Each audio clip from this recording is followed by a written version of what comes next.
Hello world, this is Julie Mason, and today I have a very super exclusive and awesome special guest, the lovely, sweet Bella G. We're going to be talking about all of her endeavors, everything that she's doing right now, and I am so excited. I hope you guys are ready, okay? Hello, sweet Bella. It's so nice to see you. Thank you so much for being here on the couch with Julie Mason. I'm so excited to be here with you. Yes.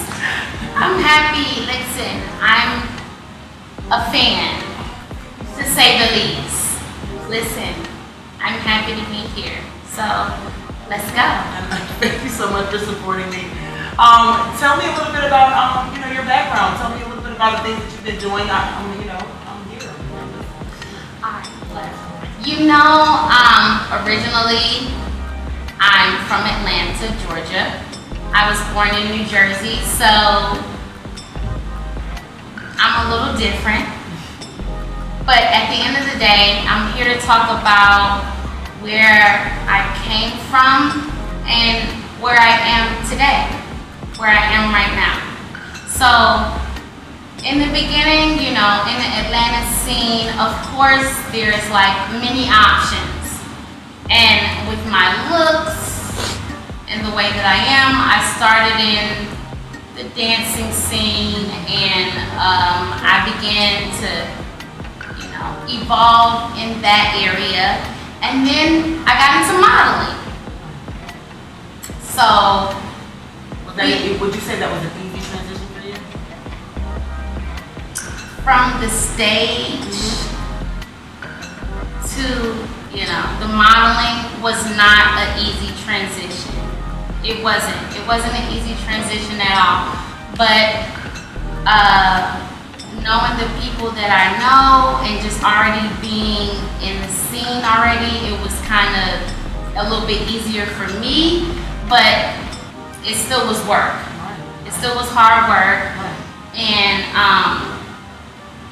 modeling is a whole nother ball game, and it's a whole nother industry. And I would honestly say, if anybody is looking to be into modeling or anything of the sort, please know that that is what you want to do, and you're serious about it, and it's something that you research, and you're serious about it, because it's not something that you can just do because of Instagram, or because you see somebody else doing it, or because you feel like, oh, this girl did it, well, I can do it. No, it actually takes work. It actually takes practice, school, learning, all of that. It's like, serious. You've done the schooling for modeling. Absolutely. Tell me, what were some of the things that you like best, I guess, about the adult entertainment industry here in Atlanta? Well, I'm going to tell you this. It's good for networking and meeting different people, but you have to be very careful in Atlanta. You have to be very careful with who you're meeting. You have to be careful with the decisions that you're making in your career. I would definitely suggest getting a manager. I would definitely suggest getting a team of people that support you or that know what you're doing, or getting around people that are doing the same thing that you're doing, because if you're not, then you'll be lost. You'll be lost in the sauce, pretty much. So, yeah. You suggest getting a manager. What are some of the things that you've been doing? Some jobs you've been doing, some of the working, what's going on? How is that working? Well, this is my deal. Okay, like dating in Atlanta is pretty, not good. It's pretty like bad, but like as far as like business goes, I started off, I graduated college, I worked a normal job, I tried to be a normal girl. You feel me? Like I tried to be a normal girl, but that didn't work. It wasn't enough. So living in Atlanta, being around different guys, different people, it just seemed like the nightlife was where it was at. and it was where it was popping. That's where I can make money. So yeah, of course I'm gonna try the dancing world, the stripping world. So I tried it out. At 21 years old, I was a stripper. I tried the whole stripping world, and I stripped and I danced, and yeah, I made money. And I would say the maximum that I made was about $2,500 to $3,000 in one night. So for a regular girl, that's a lot of money. And it's like, oh my God, your mind is blown. But then when you keep going, you know, it starts to be like, you know, one night is this, one night is that. You don't make $3,000 every night. So it begins to be like, okay, well, what can I do now? What's next? So for me, the way I was raised, you know, it's not like a comfortable thing to me to make $60 or $200 a night. It's just like I came up with a whole entrepreneurial type of thing. So I started selling dancer outfits. So I started selling dancer outfits, and then I just, you know, as I was selling dancer outfits in the club, I was making money because I'm a hustler first. Right. So as soon as I started making money, I decided like, oh, well, what is it that I like to do? And what is it that people actually make money doing, to where I can actually like take my money and flip it and make a profit, right, and make a better me, right, basically. Right. And so that's what I did. And so I started selling lashes, I started doing makeup in the club, and then it expanded. I got my own space, and then people started coming to see me, and it became my own business. So, I mean, at the end of the day, I just encourage anybody that has dreams or that wants to do anything that they thought can't possibly be done. Right. You have to start with square one, and you can do anything that you put your mind to, because that's what I did, pretty much. So, Gabby, let's talk a little bit about dating in Atlanta. Drum roll, right. How is that going for you? Alright.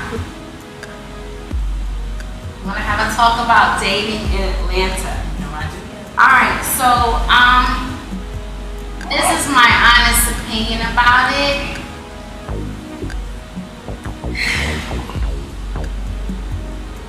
If you're from Atlanta and you want to get married and you actually, you know, you want a real relationship with someone, you know, you want to get to know them, you want to grow, you know, you want to like date them. Seriously, don't come to Atlanta. Alright? Here is not the place to be. Because if you come to Atlanta, most likely what you're gonna run into is gay men.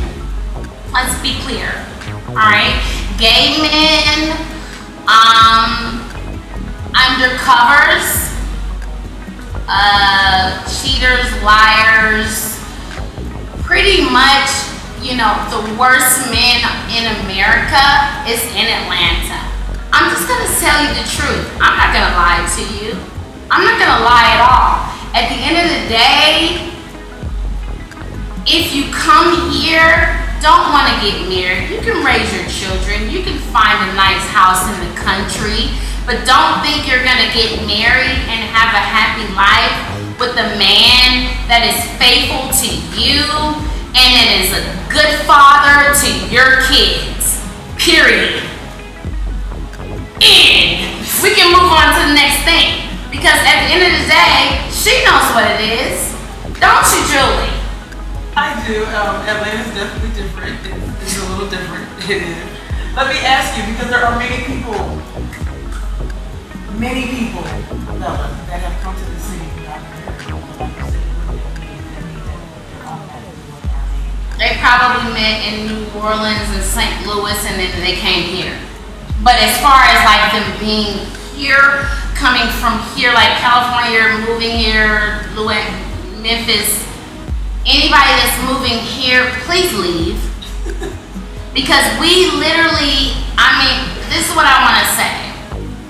Atlanta is a place for people that are trying to grow. Like, I get it that people want to grow in their business, photography, actors, actresses, business owners, all of that. I completely understand that, but this is the thing. If you've been here for 20 years plus and you have the people that are coming here, it's like, it's a problem. Majorly. And I get the models, I get the actresses, I get all of that, I get it. But like, slow down, stay where you're at, you know what I mean? Stay where you're at, or I'm gonna move at the end of the day, and that's how I feel about it. Do you think that this would be an issue no matter where you move? Of course not. No, if I move to Orlando where there's retired people, no. Like, I like my city because this is where I was raised and this is where it's happening. You know what I'm saying? It's popping. It's popping in Atlanta, but at the end of the day, it's like, stop fucking moving here because y'all don't know what's going on. It takes y'all years to find out what's going on. Slow down. It's probably a little selfish of me, but at the end of the day, I feel like this is for us. Let us have it. Like, move on. Like, God, stop moving here. It's too many people. We can't even go nowhere. Traffic here is like LA. LA traffic is like ridiculous. You know that. Traffic is like horrible. 3 o'clock in the afternoon, I can't go anywhere, but it's neither here nor there, you know what I mean? If I need to date, I know who to date and when to date. And if they're not, I'm gonna say this, if you're not over the age of 45 and 80, don't talk to me. I don't wanna get your number. I don't wanna go out with you. I don't wanna date you. Let's be clear. So, anywhere between 45 and 80. Exactly, in Atlanta. Yeah. Perfect. Yeah. Let me ask you this. Are you dating currently? Currently, I am dating. Yes, absolutely. I'm dating. How is your dating life? Would you say it's vibrant, active? Give me a scale of 1 to 10. What would you say? Current dating. A lot of people think that when you come to clubs or when you go out to clubs in Atlanta or when you hang out, that's really how you meet people and that's the scene, and that's not the case. That's not the case. If you don't know anybody in Atlanta, you're shit out of luck. Let me tell you that. You know what I'm saying? Like, you need to be plugged in. Let's be clear. And then, who you know is very important in Atlanta, but like, as far as guys go, I would just say be smart. That's all I would say. How do you feel about men as far as right now with chivalry and are they sweet? Do they need work? What are they, mama's boys? Tell me. All of that, girl. Look, all of that, girlfriend. Listen, I met one the other day. He was a mama's boy. It's just like, you never know when it comes to these Atlanta guys, but this is what I will say. Like I said, you need to be smart and just know that it's a game. Be ready to play the game. What about a guy, let's say that doesn't... But like, let's say a guy doesn't have the finances necessary, to play the game. He's completely lost out, should just count himself out forever. No, he's lost as far as the finances, but if he's smart, then he could play the game, but he definitely has to do his research and know what to say. At the end of the day, it's to each his own, but in Atlanta, you definitely need to know what to say, and you need to know what to do, and you need to know who to be around. In Atlanta, it's definitely like all about the scene, all about who you know and what you know. who you know and what you know. That's definitely what it's all about. For sure. Because you could be new here, but who you know will make a difference in your business or what you got going on. Let me ask you, wildest thing you've done? Wildest thing I've done on a date.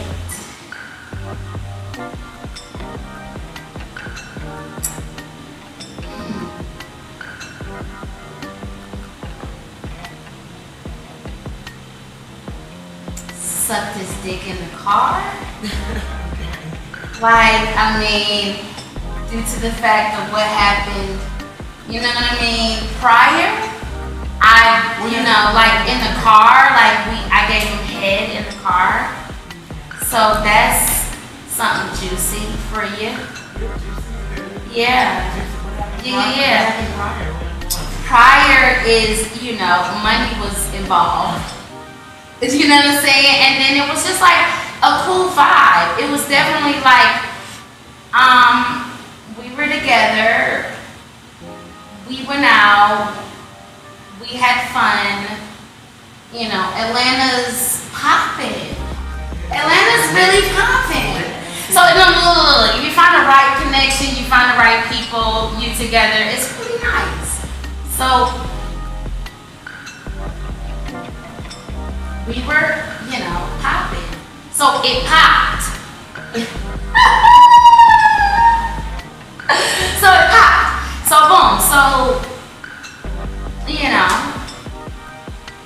I think that he was ready for it and I wanted it and it just happened. Right, good for you. Yeah. And good for him. I know, good for him. Yeah. That's nice. Cool.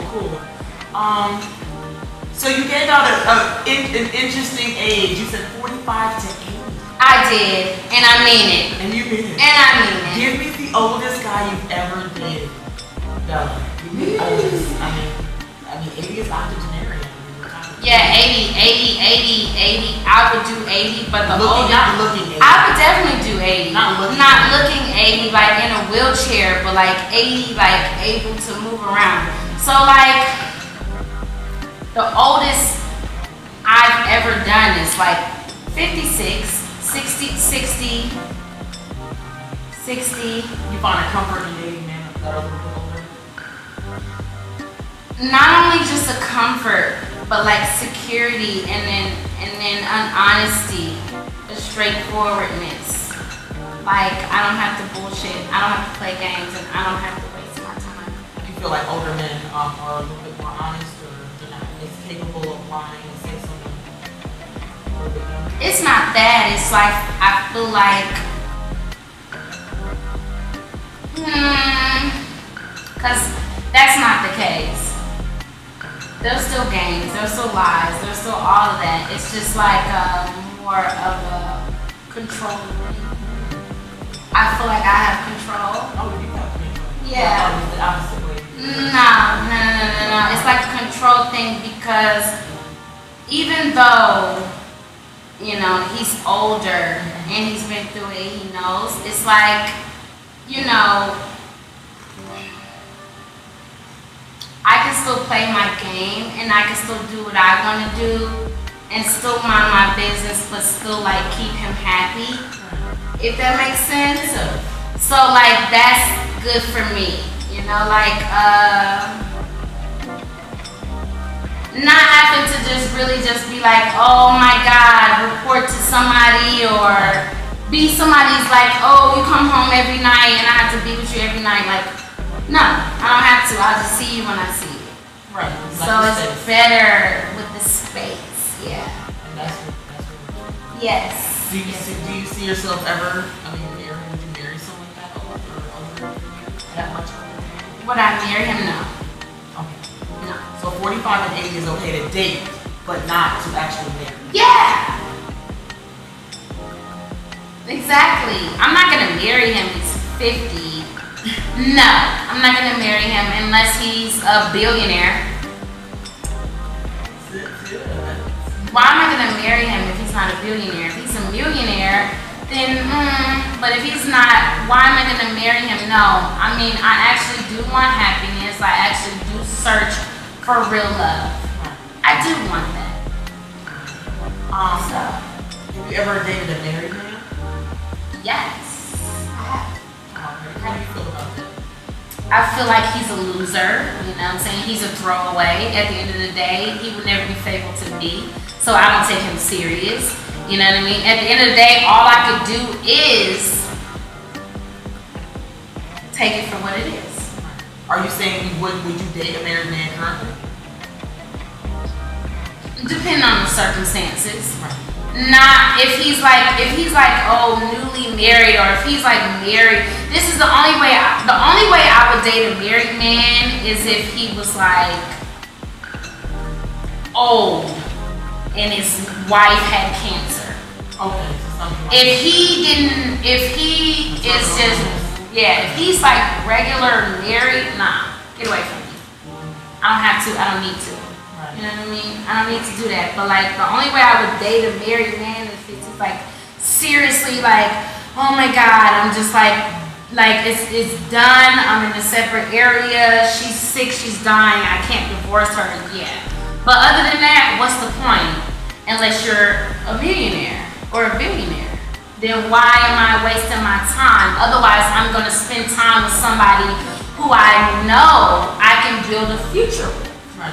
Somebody I know that's gonna be there for me. Why would I waste my time with you? Period. Let me ask you, is money a condition of being in a relationship with you? Is that something that is the absolute must-have, or is it something that it's not. you can grow? No, loyalty is. Okay. Loyalty. That's my number one. My number one is loyalty, because at the end of the day, I can build with you if you're willing to work and be loyal to me. Because unconditional love is very hard to find. It's somebody that will like be there for you through the thick and the thin is very hard to find. Sex, body, love, looks, all that other bullshit is here, is there, it's gone tomorrow. I'm smart enough to know that if somebody cares about me, then they care like through the thick, through the thin, through the bad, through the good. So that's what I'm looking for. If I don't see that, then you can adios, be gone, and it's like I don't need to deal with you. Period. And you're okay with being single because you know some women are not. Absolutely. Planning themselves into No, I'm okay with being single. I'm okay with being single. Why? Because I think with me, I'm an only child. I'm an only child, and a long time ago when I was a kid, I had to learn with being by myself a long time ago. If I didn't have friends or sisters or brothers or cousins or whatever to like look after me, I had to look after myself. So I learned that a long time ago, and it's cool with me.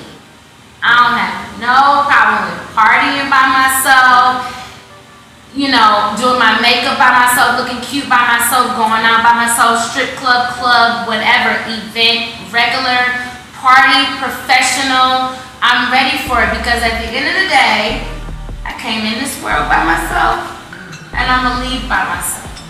And that's how I feel about it. Talk to me about some of the businesses that you're doing right now. I know besides, of course, you being really a relationship expert and guru, what are some other things that you're doing right now? Okay, so as of now, I'm expanding my business and I'm doing lashes. So I'm starting to do makeup and I'm starting to do lashes, and I have my own salon, and I'm expanding myself and trying to get away from the nightlife. And moving into more of the professional. I understand. Tell everyone what your name of your salon is, where we can find you. Tell us all of your social media handles, please. My Instagram is Celebrity Lashes and Sweet Bella G, and also my Instagram business page is Celebrity Lashes. So please follow that. And additionally, I am on YouTube as Gabrielle Gomez. You can find me there, and that's it. I mean, luckily, I am on Trinity Avenue at 253 Trinity Avenue, Southwest Atlanta, Georgia, right by Magic City. Come check me out. I'm doing lashes. It's happening, okay? Like, seriously. That is so awesome. Well, I'm going to be honest, Bella, I really appreciate you. I mean, truly am honored and so happy to have had you come on the couch with, yes, me, Julie Mason today, and talk to me about some of the things that, we did talk about, dating and life and evolution and expanding. And I'm so looking forward to the things that you're doing in the future and hearing great things. Absolutely. Thank you so much for coming. Here, yes. And listen, guys, if you come to Atlanta, be aware. It's cool, but just be aware as far as the dating scene goes. Guys, as usual, another episode of On the Couch with Julie Mason. I thank you so much for tuning in. And of course, don't forget to like, share, subscribe, all of the above. I appreciate the support. Take care. Bye.